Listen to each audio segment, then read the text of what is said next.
الله وبركاته. إن الحمد لله نحمده ونستعينه ونستغفره ونعوذ بالله من شرور أنفسنا ومن سيئات أعمالنا. من يهده الله فلا مضل له ومن يضلل فلا هادي له، وأشهد أن لا إله إلا الله وحده لا شريك له، وأشهد أن محمدًا عبده ورسوله. اللهم صل على محمد وعلى آل محمد كما صليت على إبراهيم وعلى آل إبراهيم إنك حميد مجيد. اللهم بارك على محمد وعلى آل محمد كما باركت على إبراهيم وعلى آل إبراهيم إنك حميد مجيد. أما بعد، فإن خير الحديث كتاب الله، وخير الهدي هدي محمد صلى الله عليه وسلم، وشر الأمور محدثاتها، وكل محدثة بدعة، وكل بدعة ضلالة، والضلالة في النار. أعوذ بالله السميع العليم من الشيطان الرجيم، من همزه ونفخه ونفسه. يا أيها الذين آمنوا اتقوا الله حق تقاته ولا تموتن إلا وأنتم مسلمون. يا أيها الناس اتقوا ربكم الذي خلقكم من نفس واحدة، وخلق منها زوجها، وبث منهما رجالا كثيرا ونساء. واتقوا الله الذي تساءلون به والأرحام، إن الله كان عليكم رقيبا. يا أيها الذين آمنوا اتقوا الله وقولوا قولا سديدا يصلح لكم أعمالكم ويغفر لكم ذنوبكم، ومن يطع الله ورسوله فقد فاز فوزا عظيما.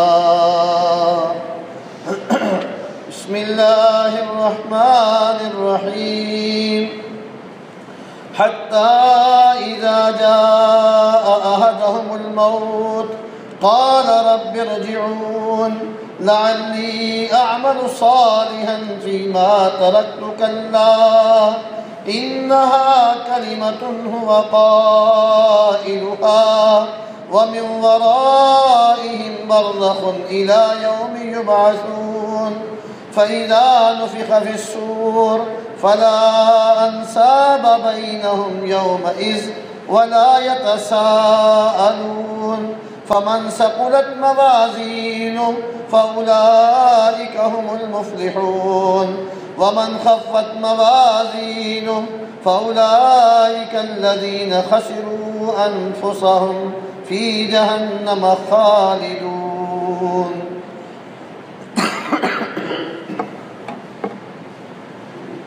تمام قسم کی حمد و ثنا، تعریف و ستائش، تسبیح و تمجید، تکبیر و تحلیل، تعظیم و توقیر، تقدیس و تنزیہ اللہ کم الحاکمین، مالک العلام ذو الجلال والاکرام، خالق کائنات، مالک ارض و سماوات، رازق المخلوقات وحدہ لا شریک کے لیے صلاۃ و سلام سید الاولین والآخرین، شفیع المذنبین، رئیس المصلحین، امام المتقین، سید الانبیاء والمرسلین، جناب محمد الرسول اللہ صلی اللہ علیہ وعلا آلہ وبارک وسلم کریم۔ حضرات محترم، اللہ رب العزت نے جو نظام حیات انسانوں کو عطا کیا ہے وہ بالکل اس معیار کا ہے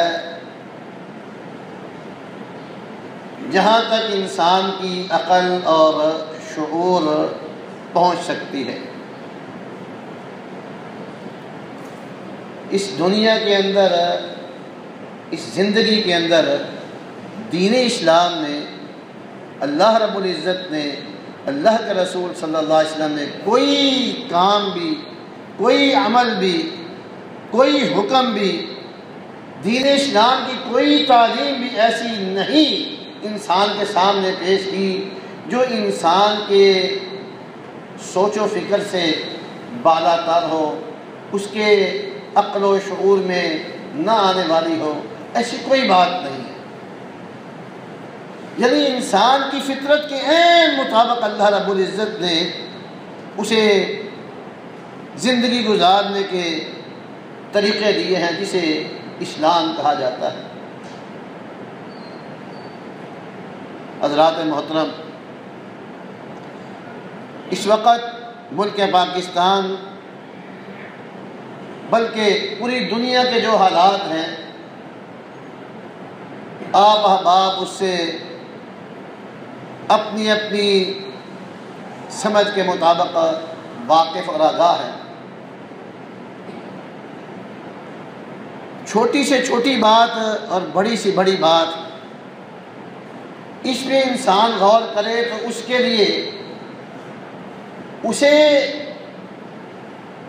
اپنے آپ کو بہتر اور اپنے آپ کو سدھارنے کے لیے اللہ رب العزت نے ہر موقع پر اور ہر وقت میں نشانیاں دی ہوئی ہیں۔ اب یہ جو حالات ہیں نا، میں چھوٹی سی بات یہاں سے لے کر آگے چلتا ہوں کہ آج کل ایسی خبریں بھی آپ کے ملک میں گردش کر رہی ہیں، شاید آپ کہیں کہ اس کی کیا ضرورت ہے،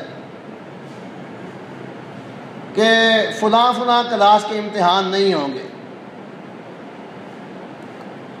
جن کلاسوں کے امتحان نہیں ہیں اور ان کلاسوں کے وہ بچے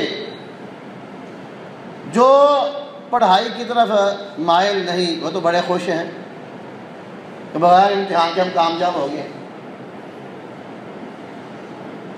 اس سے پورے کا پورا نظام جو ہے تہس نہس ہو جاتا ہے کہ جب انسان کو اس بات کی فکر نہ ہو کہ کسی نے مجھ سے کچھ پوچھنا ہے، امتحان لینا ہے، سوال ہونے ہیں، پھر من زندگی گزارتا ہے۔ جیسے ہی یہ باتیں شروع ہوئی ہیں، بچوں کی توجہ بالکل جو ہے ختم ہو گئی۔ حضرات محترم، اگر اللہ کی طرف سے یہ بات آ جائے کہ کسی کا بھی امتحان نہیں ہونا ہے تو ہر انسان جو ہے باغی اور سرکش ہو جائے، اور اگر یہ بات ہی ہو جائے نا، اس کو اور آگے لے کے چلیں تعلیم کے حوالے سے ہی، کسی بچے کو پتہ ہو نا میرے پاس پیسے ہیں، میرے پاس سفارش ہے، میرے پاس تعلق ہے، پھر بھی وہ اتنی پرواہ نہیں کرتا کہ میں اپنے یہ ذرائع اور وسائل اختیار کر کے اثر انداز ہو کر میں کامیاب ہو کے نکل جاؤں گا۔ اور اگر انسانوں کو بھی یہ پتہ ہو نا کہ ہمارے یہ وسائل اور یہ ذرائع ہمیں کام دے سکتے ہیں، ہمارے یہ تعلقات اتنے پاورفل ہیں کہ ان کو استعمال کر کے ہم اللہ سے بچ سکتے ہیں، تو انسان جو ہے پھر بھی باغی اور سرکش ہو جائے، پھر بھی کچھ نہ کرے۔ لیکن قرآن مجید پہ قربان جائیے، کوئی اس مہینے کا خاص تحفہ ہے اللہ کی طرف سے اللہ کے بندوں کے لیے، اس کا مطالعہ کریں۔ اچانک ہی بیٹھے بیٹھے پڑھتے پڑھتے میرے ذہن میں نا ایک آیت آ گئی اور مسلسل وہ آیت میرے ذہن میں گھومتی رہی، میں اسے پڑھتا رہا، بار بار پڑھتا رہا، اور پڑھتے میرے دل میں آیا کہ آپ کے ساتھ بھی شیئر کر لوں، اور آج کا خطبہ جو ہے اسی حوالے سے کچھ گزارشات آپ کے سامنے رکھ دوں۔ اور ایک تسلسل کے ساتھ وہ آیت میری زبان پہ پچھلے کئی دنوں سے، دن کو بھی چلتی ہے، رات کو سوتے ہوئے بھی وہ آیت میری زبان پہ چلتی ہے۔ کیا ہے؟ پھر اس سے آگے پیچھے بھی میں نے کچھ آیتیں پڑھی ہیں جو اصل آیت بار بار میرے ذہن میں آتی تھی، زبان پہ جاری ہوتی تھی۔ وہ یہ تھی کہ اللہ رب العزت فرماتے ہیں فَإِذَا نُفِخَ فِي الصُّورِ فَلَا أَنْسَابَ بَيْنَهُمْ يَوْمَئِذٍ وَلَا يَتَسَاءَلُونَ۔ چھوٹے سے چند کلمات ہیں۔ اللہ سبحانہ و تعالیٰ فرماتے ہیں فَإِذَا نُفِخَ فِي الصُّورِ، جب سور میں پھونکا جائے گا، فَإِذَا نُفِخَ فِي الصُّورِ فَلَا أَنْسَابَ بَيْنَهُمْ، فرمائے انسانوں کا کوئی نسب، کوئی تعلق، کوئی رشتہ، کوئی آپس کا ذریعہ جو ہے وہ کام نہیں آئے گا۔ کسی نسب کی وجہ سے انسان کو عزت نہیں ملے گی۔ وَلَا يَتَسَاءَلُونَ، ایک دوسرے سے پوچھ بھی نہیں سکیں گے، سوال بھی نہیں کر سکیں گے، ایک دوسرے کو کہہ بھی نہیں سکیں گے، منت اور ترلا بھی نہیں کر سکیں گے کہ میری سفارش ہی آپ کر۔ حضرات یہ سادہ سا ترجمہ ہے، لیکن اس کی معنویت کے اوپر، اس کی اثر پذیری کے اوپر اور اس کی تشریح اور تفسیر کے اندر اگر انسان جائے تو یقین جانیے گا سر پکڑ کے بیٹھ جاتا ہے کہ انسان کے ساتھ کیا ہوگا۔ انسان کی سوچ کتنی کو محدود سی اور کتنی کو چھوٹی سی ہے، اور انسان ہر وقت اس کی یہ سوچ رہتی ہے، عمومی طور پر انسان کا یہ رویہ رہا ہے کہ اس کی ہر وقت یہ سوچ ہوتی ہے کوئی بھی کام کرنا ہو کہ میں یہ کام کر رہا ہوں، اس کے لیے میں کون سے اسباب اور وسائل اختیار کروں گا، کون سے تعلقات جو ہے وہ اسے اپروچ کروں گا تاکہ میرا یہ کام دنیا کے اندر بہتر سے بہتر ہو جائے۔ ہر وقت عمومی طور پر انسان کی یہ سوچ رہی ہے۔ اللہ رب العزت نے یہ بات بیان فرمائی ہے فَإِذَا نُفِخَ فِي الصُّورِ فَلَا أَنْسَابَ بَيْنَهُمْ، کوئی نسب کام نہیں آئے گا۔ حضرات برے تعلق تو کام آنے ہی نہیں نا، جو اچھے لوگوں کے ساتھ تعلق ہوں گے نا وہ بھی کام نہیں آئیں گے۔ حضرات قرآن مجید کو پڑھ کے دیکھیں، لوٹ آئے اللہ کی کتاب کی طرف، اللہ کی کتاب کا مطالعہ کریں، آپ کو یہ ساری باتیں صاف سادہ آسان ترین لفظوں کے اندر اس سے حاصل ہو جائیں گی، سمجھ آ جائیں گی۔ حضرات تفصیل میں جائے بغیر چند ایک نکات کی طرف اشارہ کرتا ہوں، چند ایک واقعات کی طرف توجہ دلاتا ہوں۔ حضرات محترم، ابو البشر ثانی حضرت نوح علیہ السلام، جنہیں اول الرسل بھی کہا جاتا ہے، نبی تو پہلے تھے، پہلے رسول جناب نوح علیہ السلام۔ اللہ اکبر! آپ اندازہ کیجئے آج کل ہم جو ہے نا، آج کل ہم میں سے کوئی آدمی جو ہے نا یہ رمضان کا مہینہ ہی پوری طرح عبادت کر رہے ہیں، صحیح طرح پوری توجہ کے ساتھ، پورے اخلاص کے ساتھ، تو پھولے نہیں سماتا کہ میں نے جی بڑا یہ بھی کیا رمضان میں، میں نے اتنے قرآن مجید پڑھ لیے ہیں، اتنے نفل پڑھ لیے ہیں جی، میں نے اتنا صدقہ و خیرات کر لیا، میں نے یہ کر لیا، میں نے وہ کر لیا، وہ چند دن کرتے ہیں اور اکڑتا رہتا ہے۔ نوح علیہ السلام کو دیکھیں، خود نہیں صرف خود نہیں ایک مہینہ عبادت کی، خود نہیں 950 سال عبادت کی، لوگوں کو عبادت کے لیے اکساتے رہے ہیں، اور یہ 950 سال یہ نہیں ہے کہ کوئی موقع مل گیا اس وقت کے اندر تو کہہ دیا چلو بھائی کوئی نیکی کا کام کر لو۔ اللہ رب العزت قرآن مجید میں یہ بات بیان فرماتے ہیں، حضرت نوح علیہ السلام نے کہا رب انی دعوت قومی لیلا ونہارا، اے اللہ میں نے دن کو بھی ان کو دعوت دی ہے، رات کو بھی ان کو دعوت دی ہے، 950 سال کے دن بھی اور راتیں بھی جو ہے اللہ کی طرف دعوت دیتے ہوئے گزار دی۔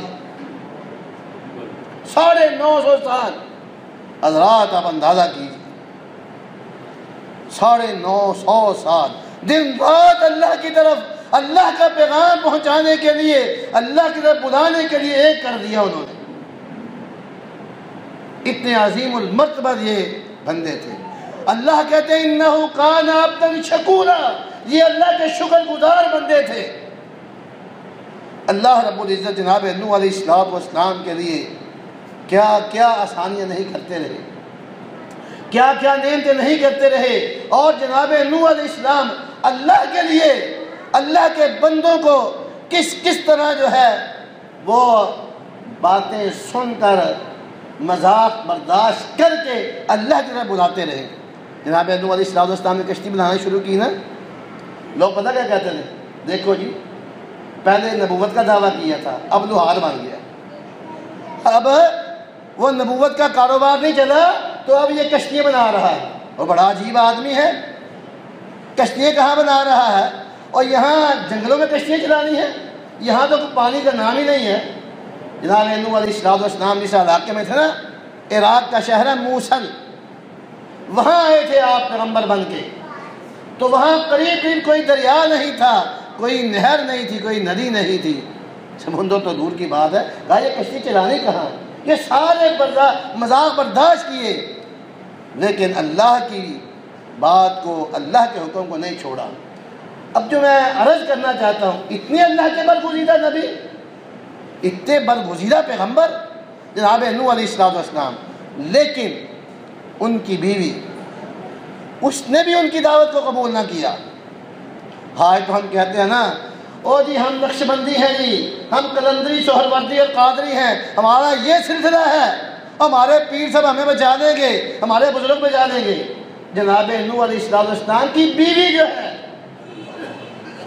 نسب کام نہیں آیا ہے، بیوی نبی کی ہے لیکن عمل اچھے نہیں ہے، بیٹا نبی کا ہے، نوح علیہ السلام کا بیٹا، اسے دعوت دے رہے ہیں، اخیر تک یہ بات کہہ رہے ہیں، یا بنیش ارکب معنا ولا تکن مع الکافرین، او میرے ساتھ کشتی پہ سوار ہو جاؤ، انکار نہ کرو، کفر نہ کرو۔ بیٹا کہتا سآوی الی جبل یعصمنی من الماء، یہ کرونا سے مجھے بچا لے گا نہیں، یہ سیلاب سے کوئی بچا لے گا نہیں۔ بیٹا کہتا تھا یعصمنی من الماء، مجھے یہ کشتی، یہ پہاڑ مجھے بچا لے گا پانی سے، یہ سیلاب سے، یہ غرق ہونے سے بچا لے گا۔ جناب نوح علیہ السلام نے کہا تھا لا عاصم اليوم من امر اللہ، اللہ کا امر جب آ جائے گا، اللہ کا جب عذاب آ جائے گا، کوئی بھی نہیں بچا سکتا۔ نوح علیہ السلام، یہ واقعہ بڑی تفصیل کے ساتھ آتا ہے، وہاں جانے کی ضرورت نہیں ہے، اصل جو بات کرنی ہے، جب یہ سارا معاملہ ہو گیا، عذاب آ گیا، قوم تباہ و برباد کر دی گئی، اور جناب نوح علیہ السلام کا حقیقی بیٹا جو ہے، اس سے قریبی کیا رشتہ ہو سکتا ہے؟ بیوی ہے، بیٹا ہے، دونوں برباد ہو گئے ہیں۔ اور اس کے بعد جب سیلاب تھمتا ہے، حالات سازگار ہوتے ہیں، نوح علیہ السلام پتہ کیا کہتے ہیں؟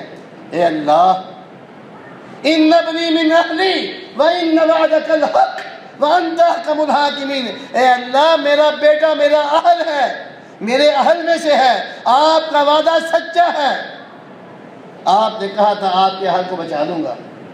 اللہ نے کیا جواب دیا؟ یا نوح انہ لیس من اہلک انہ عمل غیر صالح، فرمایا نوح تمہارا بیٹا تمہارے اہل میں سے نہیں ہے۔ کیوں اہل میں سے نہیں ہے؟ انہ عمل غیر صالح، اس کے عمل صالح نہ تھے، اس کے عمل اچھے نہیں تھے، کرتوت ٹھیک نہیں تھے، کام اچھے نہیں کرتا تھا۔ لیس من اہلک فلا انصاب بینہم، اللہ نے کہا ہے فَإِذَا نُفِخَ فِي الصُّورِ فَلَا أَنْصَابَ بَيْنَهُمْ، جب سور میں پھونکا جائے گا کوئی نسل کام نہیں آئے گا، کوئی نسل کام نہیں آئے گی، کوئی رشتے کام نہیں آئیں گے۔ حضرات محترم، یہ رمضان کا مہینہ ہے، زیادہ وقت رمضان کا گزر چکا ہے، تھوڑے دن باقی رہ گئے ہیں۔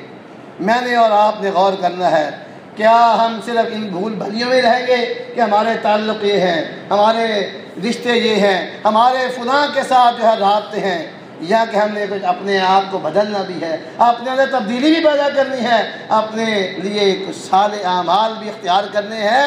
کہیں ایسا نہ ہو کہ اللہ کے رسول علیہ السلام کی وہ بد دعا، اس کے زد میں ہم نہ آ جائیں کہ اللہ کے رسول علیہ السلام ممبر کے اوپر تشریف فرما ہوئے، پہلی سیڑھی پہ چڑھے، دوسری پہ چڑھے، تیسری پہ چڑھے، ان میں سے جو اصل بات کرنی ہے کہ آپ نے آمین آمین آمین کہا۔ پوچھا کیوں کہا ہے؟ آپ نے ان میں سے ایک بات یہ بیان کی کہ میں نے آمین اس وقت کہا کہ فرشتے نے کہا، جبرائیل نے کہا کہ جس کی زندگی میں رمضان آیا اور وہ رمضان سے اپنے گناہ کی معافی نہ کروا سکا، وہ ملعون ہے، وہ لعنتی ہے، وہ نامراد، ناکام اور محروم ہے۔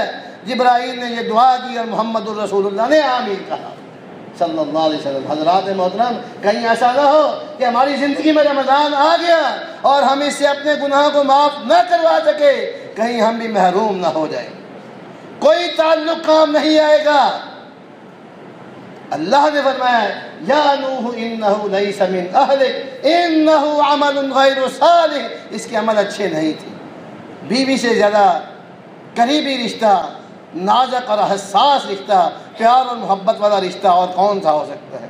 بیٹے سے زیادہ مجبوری کا رشتہ اور کیا ہو سکتا ہے کہ انسان مجبور ہو جاتا ہے، اولاد کے لیے بے بس اور لاچار ہو جاتا ہے۔ اولاد کتنی بھی نافرمانی کرتی ہو، انسان بے بس ہو جاتا ہے۔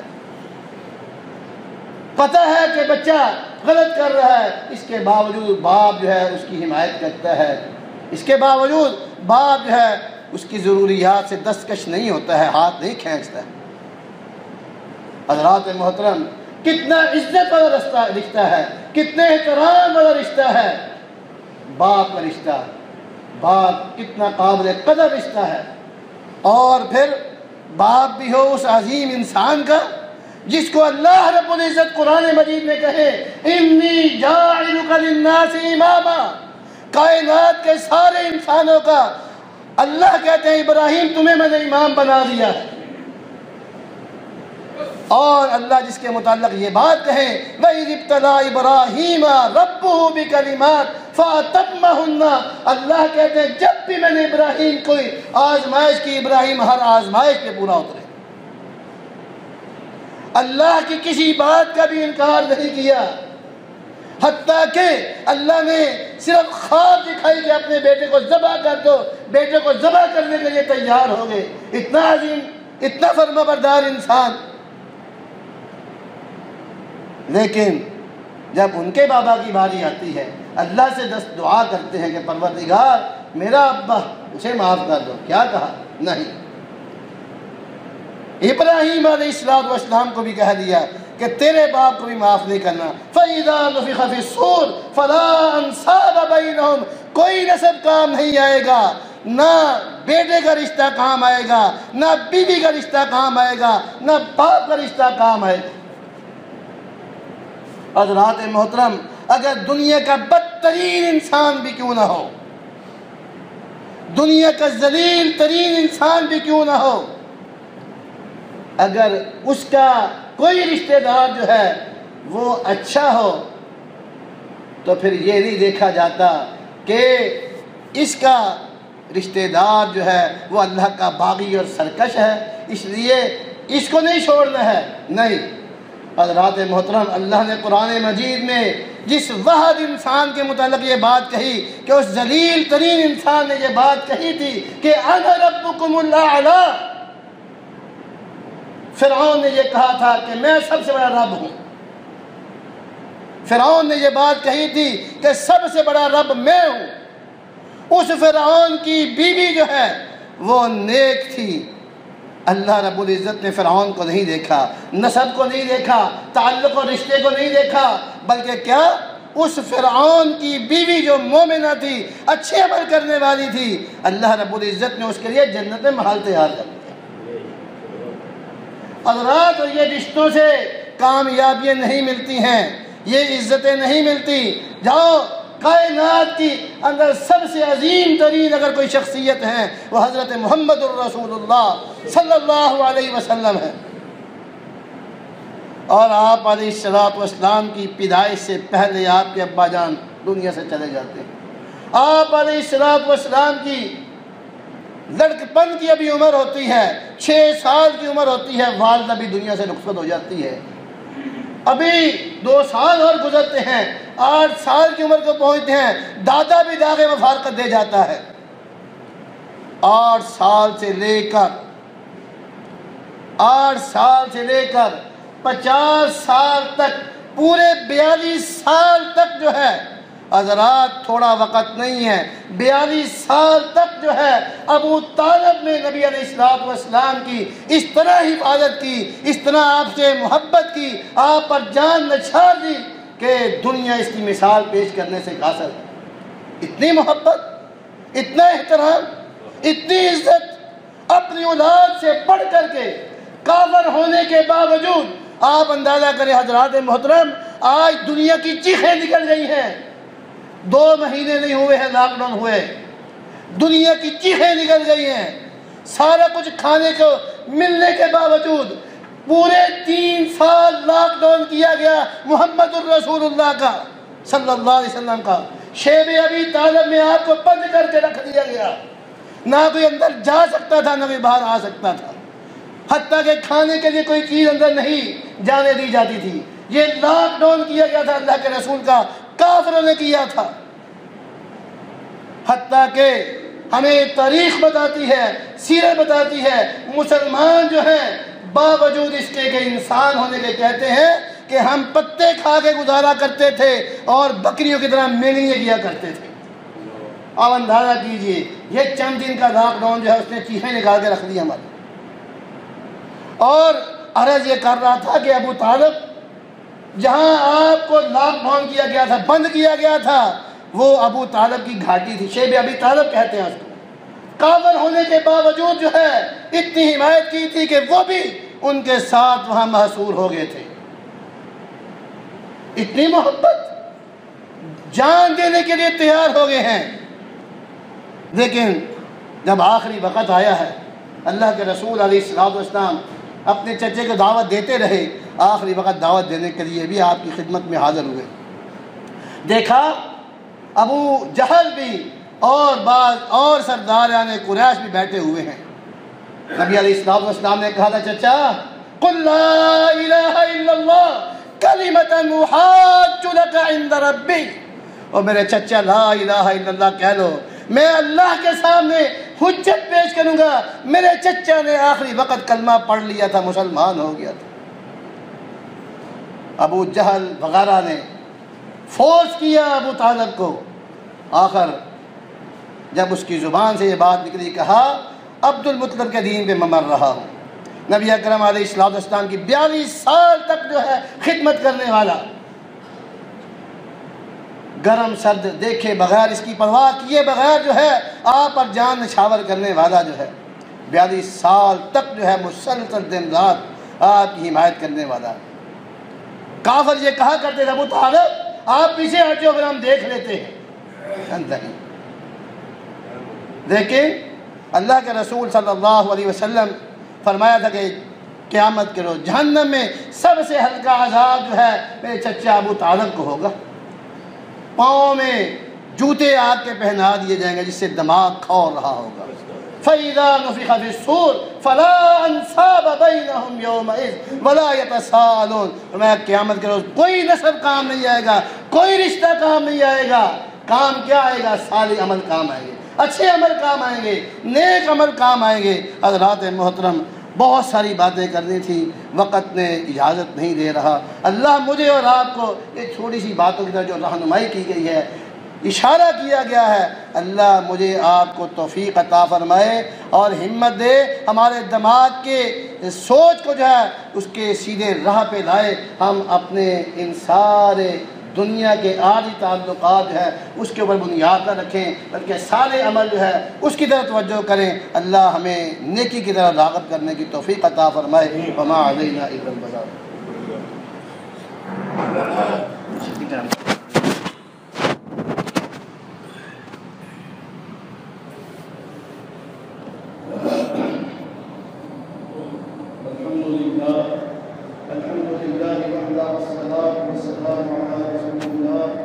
إن الله وملائكته يصلون على النبي يا أيها الذين آمنوا تسليما.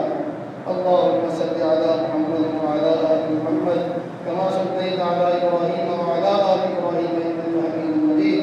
اللهم بارك على محمد وعلى آل محمد كما باركت على إبراهيم وعلى آل إبراهيم إنك حميد مجيد. وقال النبي صلى الله عليه وسلم: لا إيمان لمن لا أمانة له ولا دين لمن لا عهد له. بیماروں کے لیے دعا فرمائے، اللہ صحت نصیحت عطا فرمائے. آمین. پریشان حالوں کے اللہ پریشانی دور فرمائے. مقروضوں کو اللہ تعالیٰ سے خدا سے نجات عطا فرمائے. ہمارے گھروں میں اللہ تعالیٰ برکات نازل فرمائے. ہم میں سے ہر ایک کی جان مال ایمان کی عزت کی حفاظت فرمائے. ہمارے ملک پاکستان کے حال پہ اللہ رحم فرمائے. جہاں جہاں مسلمان مظلوم ہے، بے کس اور بے یار مددگار ہے، اللہ غیر کے خزانے سے ان کی مدد فرمائے. اللہ رب العزت مسلمانوں کے لیے ان کی مدد فرمائے. یہ جو وبا مصنوعی ہے، یہ قدرتی ہے، ہر دو شکل میں اللہ کا عذاب ہے، بہت بڑی آزمائش ہے. اللہ مسلمانوں سے اسے اٹھا لے. اللہ رب العزت کافروں کی طرف سے اس کو واپس پلٹا دے. اللہ رب العزت مسلمانوں کو ہر قسم کی آزمائشوں سے محفوظ فرما دے. سبحان ربک